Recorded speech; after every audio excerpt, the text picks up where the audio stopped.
The intensity is rising, and the stakes have never been higher in the NBA playoffs. Paolo Banchero is officially putting the league on notice after leading the Orlando Magic to a massive Game 1 upset over the top-seeded Detroit Pistons. By balancing elite communication and a locked-in team mentality, Banchero is proving that the Magic are ready to be a serious postseason problem. Tired of dropping your phone or struggling to prop it up? Meet the Pop Sockets phone grip with expanding kickstand in black, your new must-have accessory.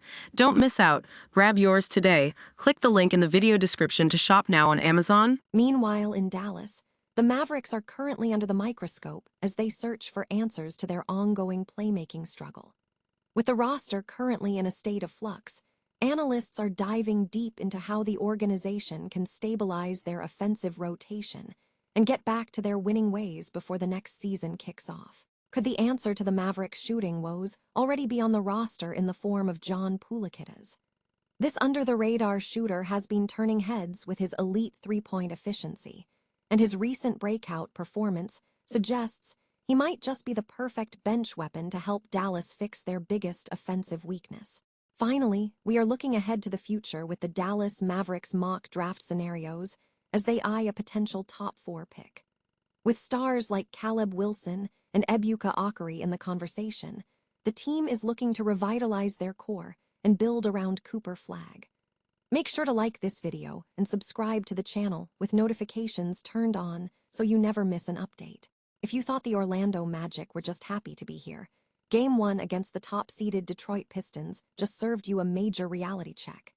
In a stunning 112-101 road victory, Paolo Banchero didn't just lead his team to a win. He set the tone for an entire series. Coming off a grueling play-in tournament run, most expected the Magic to be gassed, but Banchero and his squad played with a level of grit that defies their fatigue. What was the secret sauce? According to Banchero, it wasn't just raw talent, it was pure, relentless communication. He pointed to their huddles and the ability to stay locked in whenever the game threatened to spiral, proving that this team is finally moving past the internal drama and whispers of locker room rifts that haunted them earlier this season. By putting up 23 points, 9 boards, and 4 assists, Banchero snapped an 8-game playoff road losing streak for the franchise, signaling that the disarray narrative is officially dead. But don't expect him to celebrate too hard just yet. The star forward knows the Pistons will make adjustments, and he's already pivoted his focus to Wednesday's matchup, keeping his team grounded. Is this the start of a deep Cinderella run for Orlando, or will Detroit bounce back? Let me know your predictions in the comments below, and don't forget to hit that subscribe button for more deep dives into the NBA playoffs. Remember, in this league, one game is just the beginning. The real test of character starts now. Ever feel like the Dallas Mavericks are running in circles, just waiting for someone to finally flip the switch on their offense?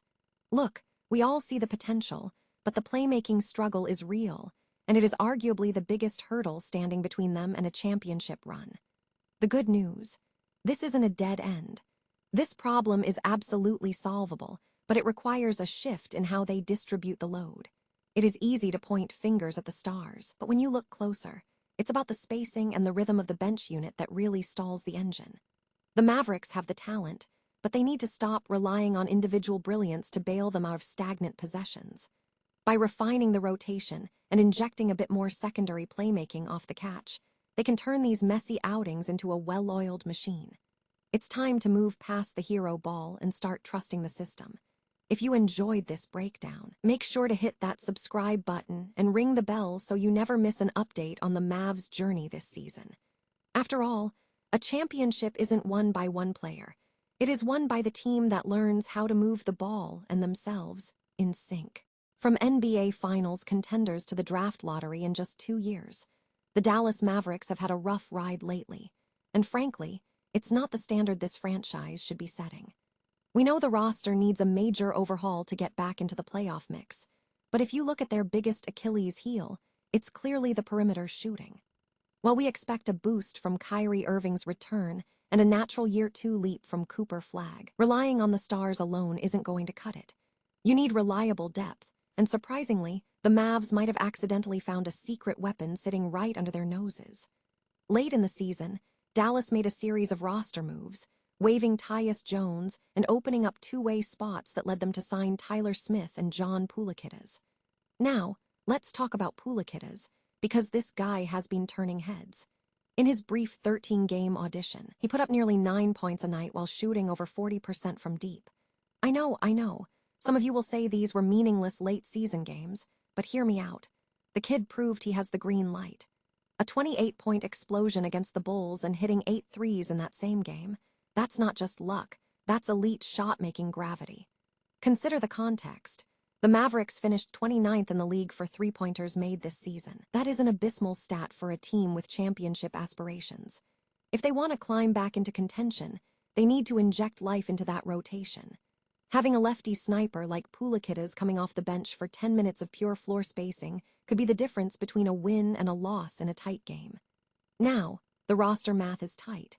With 11 players under contract and some draft picks in their pocket, roster spots are at a premium. But if the Mavs are smart, they'll carve out a place for a specialist who can actually put the ball in the hoop.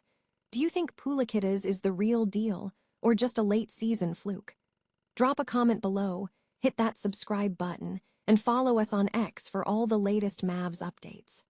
After all, if Dallas wants to be a threat again, they can't afford to let their best hidden talent slip through the cracks.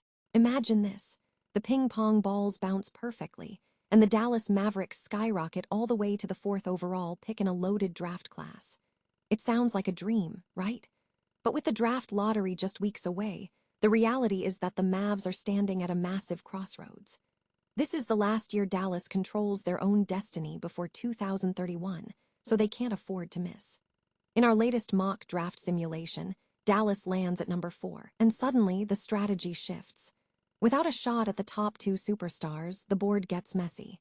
Do you reach for a backcourt need, or do you take the absolute best player available? In this scenario, I opted for pure talent, Caleb Wilson. While the doubters might point to his jumper, his athleticism is elite inside 8 feet. He provides instant insurance for Derek Lively Roman II, and gives the Mavs flexibility to potentially move on from Daniel Gafford's salary. It's a move that prioritizes long-term frontcourt dominance. But a draft is never about just one pick. With their secondary asset from the Anthony Davis trade, the mission becomes finding backcourt electricity. Enter Ebuka Okorie. Sure, he's undersized at 6'2", but at 23 points per game as a freshman, the kid can flat-out score. He's the spark plug this roster desperately craves. And for a wild-card depth piece, we looked at Spanish prospect Sergio de la Ria, a high-IQ floor general who could either provide immediate relief or benefit from a season overseas to sharpen his tools. This is the high-stakes chess game Dallas has to play if they want to build a true championship contender around their core. So, what do you think? Is Caleb Wilson the transformative piece they need, or should they have forced a trade for a backcourt star? Let me know your take in the comments below. Don't forget to hit that subscribe button, follow us on X, and sign up for our newsletter so you don't miss a single beat of our draft coverage. Stay locked in, because the Mavs' future is being written right now.